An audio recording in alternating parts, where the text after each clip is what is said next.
আসসালামু আলাইকুম সকলকে, কেমন আছেন সবাই? সকলকে অগ্রিম ঈদ মুবারক। আর আশা করি আপনারা সকলে ভালো আছেন। আমিও আলহামদুলিল্লাহ ভালো আছি। আজকে আপনাদেরকে দেখাবো আমি শনপাপড়ি বানিয়ে। তো শনপাপড়ি কিন্তু ছোট বড় সকলেই খেতে ভালোবাসে আমার মনে হয়।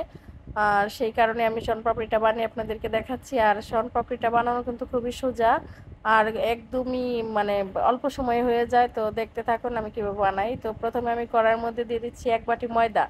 যে বাটিতে ময়দা দিচ্ছি আমি ওই বাটির 1 বাটি কিন্তু চিনি দিয়ে শনপাপড়িগুলো বানাবো। তো ময়দাটাকে আমি একটু ভেজে নিব, যেন ময়দা থেকে যে কাঁচা গন্ধটা আসে সেটা যেন দূর হয়ে যায়। তো আমার ময়দাটা কিন্তু ভেজে নেওয়া হয়ে গেছে। এবার আমি ময়দাটাকে একটা প্লেটের মধ্যে ঢেলে তারপর চিনিটাকে শিরা রূপে বানিয়ে নিব। তো যে 1 বাটি চিনি দিয়ে আমি এখানে অল্প একটু পানি দিয়ে দিচ্ছি যেন চিনিটা গলে যায়।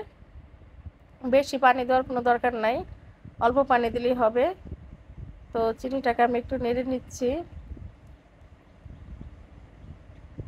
এখন আমি চিনির মধ্যে একটুখানি লেবুর রস দিয়ে দিব, যাতে করে চিনিটা যখন মানে শিরা হয়ে যাবে তখন যেন ঠান্ডা হয়ে যাবে, তখন যেন আর এই চিনিটা জমাট বেঁধে না যায়। চিনিটা ঘন শিরা করার পরে যখন নামিয়ে রাখা হয় তখন কিন্তু এটা দানা ধরে যায় বা জমাট বেঁধে যায়, তখন সেই কারণে এখানে যদি একটু লেবুর রস দেওয়া হয় তাহলে আর জমাট বাঁধবে না। তো আমার শিরাটা কিন্তু হয়ে গেছে। সেখানে আমি আপনাদেরকে বোঝানোর জন্য এখানে একটা বাটি নিচ্ছি, বাটিতে পানি নিয়ে ওখানে একটু শিরা দিয়ে দেখিয়ে দিচ্ছি। দেখুন, যদি হাত দিয়ে এরকম গোল করতে পারেন তাহলে বুঝবেন যে শিরাটা কিন্তু হয়ে গেছে। তো ওই দেখুন আমার এটা কিন্তু গোল হয়ে গেছে, গোল হয়ে গেছে। ওই যে ওই দেখুন জমাট বেঁধে গেছে, মানে এটা কিন্তু পারফেক্ট ভাবে হয়ে গেছে। এখন এটাকে আমি নামিয়ে নিব। তো একটা প্লেটের মধ্যে আমি ঢেলে নিচ্ছি। প্লেটটার মধ্যে আপনারা চাইলে কিন্তু একটু তেল ব্রাশ করে নিতে পারেন। তেল ব্রাশ করলে কি হবে, এটা একটু তাড়াতাড়ি উঠে আসবে, লেগে থাকবে না প্লেটের মধ্যে। তো চিনি শিরাটাকে ঢেলে দেওয়ার পরে এটাকে একটু মানে নেড়ে চেড়ে হালকা একটু ঠান্ডা করে নিতে হবে, তা না হলে কিন্তু এটা হাত দিয়ে ধরা যাবে না। আর যেহেতু এটা চিনির গরম, হাতে লাগলে কিন্তু একদম চামড়া পুড়ে যাবে।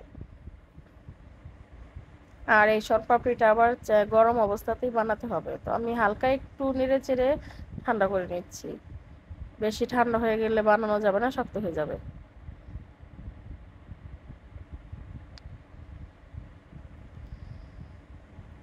তো এবার আমি এটাকে হাতে করে নিয়ে নিব। আর পাশে একটু পানি রাখবো যেন হাত গরম হয়ে গেলে হাতটা একটু ভিজে না যায়। দেখুন আমার হাতের অবস্থা কি হয়ে গেছে, লাল হয়ে গেছে। গরম, এই চিনির এই অংশটা খুবই গরম। আর এটাকে গরম অবস্থাতেই কিন্তু টানতে হবে।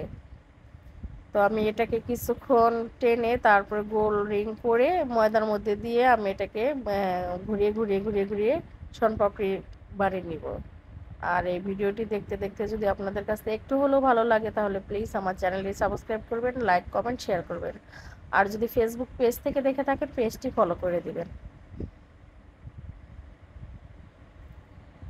তো দেখুন আমি এবার একটু গোল করে নিচ্ছি।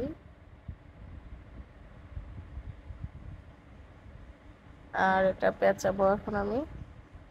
এটা কিন্তু 8টা 10টা পেঁয়াজ দিলেই কিন্তু শনপাপড়ি হয়ে যায়।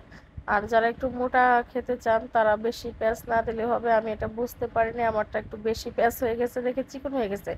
কিন্তু চিকন হইলে যে খেতে ভালো লাগবে না তা না, চিকন হইলে কিন্তু আরো বেশি ভালো লাগবে।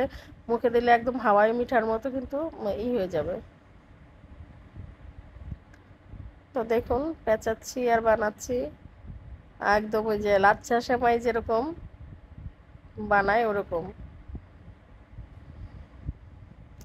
আপনারা যদি লাচ্ছা সেমাইয়ের ভিডিওটাও দেখতে চান জানাবেন, আমি দেখাবো।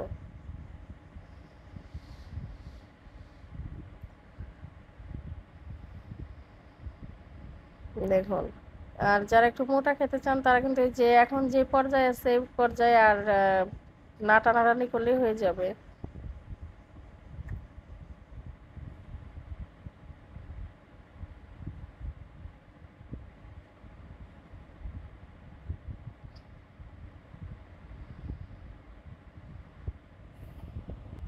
তো দেখুন আমার শনপাপড়ি একটু বানানো হয়ে গেছে, আর কি সুন্দর হয়েছে আর কত চিকন হয়েছে দেখেন, ঝরঝরে। এবার এটাতে ময়দাটা ছাড়িয়েই কিন্তু খাওয়ার উপযোগী হয়ে যাবে।